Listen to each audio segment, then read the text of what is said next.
Sir, Karnataka high court ने जो फैसला लिया है हिजाब को लेकर, उस पर क्या कहना है?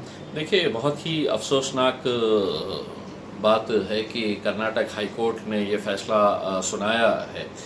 लेकिन ऐसा नहीं है कि ये कोई एक अंतिम फ़ैसला है। इसको नाराज़गी जताने का अधिकार मुझे इसी कर्नाटक हाई कोर्ट के एक सुप्रीम कोर्ट, जो देश का सुप्रीम कोर्ट है, उसी सुप्रीम कोर्ट के सुप्रीम जज जो थे, चीफ जस्टिस ऑफ इंडिया थे, जस्टिस JS वर्मा, उन्होंने एक बात कही थी कि supreme court is supreme but not infallible. यानी कि इसका मतलब ये है कि सुप्रीम कोर्ट बहुत महान है लेकिन वो गलती नहीं कर सकता, ऐसा नहीं है। ये तो कर्नाटक हाई कोर्ट का जजमेंट है।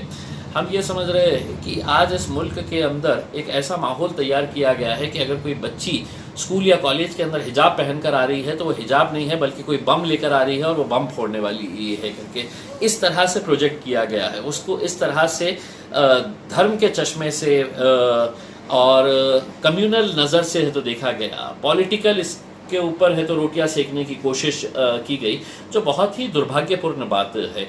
मैं एक बात कहना चाहूँगा कि इसी मुल्क के अंदर सच्चर कमीशन तो तकरीबन 20 साल हो गए हैं, उसने अपनी रिपोर्ट पेश करी थी। उसके बाद रंगनाथ मिश्रा कमीशन, उसके बाद महमूदुर रहमान कमीशन, कुंडू कमेटी, ये जितने भी कमीशंस थे ये सरकार द्वारा अपॉइंटेड कमीशंस थे जिन्होंने मुसलमानों के सोशियो एजुकेशन पॉलिटिकल इनका क्या स्टेटस है इसकी स्टडी करने के लिए। और हर एक कमीशन ने अपनी रिपोर्ट के अंदर एक बात जो कॉमन बताई वो ये थी कि मुसलमानों का एजुकेशन परसेंटेज सबसे कम है और सबसे ज़्यादा अगर कोई कम पढ़े लिखे अगर कोई बच्चियां हैं सभी जाति धर्म और मजहब के तो वो मुस्लिम बच्चियां हैं।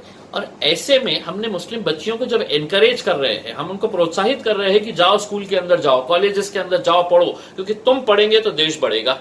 जब हम उनको ये कह रहे हैं तो अब अदालत ये कहती है कि नहीं तुम आओ, तो हम जो कपड़े पहन कर, देखिए यूनिफॉर्म कोड हो सकता है स्कूल के अंदर कॉलेजेस के अंदर, उसका आदर करना चाहिए, लेकिन अगर कोई बच्ची अपना सर ढक कर आना चाह रही है, कोई हिजाब पहन कर आना चाह रही है तो उसको आप कैसे रोक सकते हैं? और अगर आप उसको रोक रहे हैं तो जिस पार्लियामेंट के अंदर मैं जाकर बैठता हूँ, जहाँ पर इस मुल्क के कानून बनाए जाते हैं, वहाँ पर कई मेरे ऐसे राजपूत समाज की, कई मेरे ऐसे राजस्थान से आई हुई बहनें हैं जो अपने सर के ऊपर का घूंघट है तो हटाती नहीं है, वो वहाँ पर बैठती है, घूंघट के साथ बैठती है, उन्हीं के बाजू कोई शलवार शर्ट के अंदर बैठता है। इसमें आज सड़क के ऊपर देख लीजिएगा कई बच्चियां हमारे को ऐसी है जो शॉर्ट्स के अंदर मिलेगी, जो जीन्स पहनकर घूमती है, जो फटी हुई जीन्स पहनकर घूमती है, जो स्कर्ट पहनकर घूमती है, जो साड़ी पहनकर घूमती है।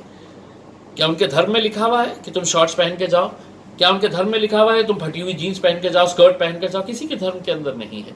अपनी अपनी संस्कृति, अपने अपने कल्चर का एक हिस्सा होता है और हिजाब भी अगर मुस्लिम बच्चियों के कल्चर का हिस्सा है, वो अपने आप को ढक कर आना चाह रही है, तो अदालत ने तो उठाकर फेंकना चाहिए था पिटीशन और कहना चाहिए था तुमको जो पहनकर आना है आओ, लेकिन पढ़ो।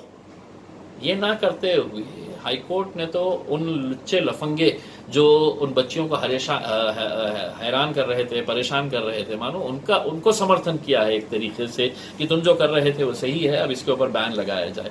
ये बहुत ही अफसोसनाक बात है। अब जो हाई कोर्ट का पूरा जजमेंट पढ़ेंगे और बाकी सभी जितने भी कंसर्न्ड ऑर्गेनाइजेशन है, इंडिविजुअल्स हैं, उनके साथ चर्चा कर सुप्रीम कोर्ट में देखते हैं क्या होता है।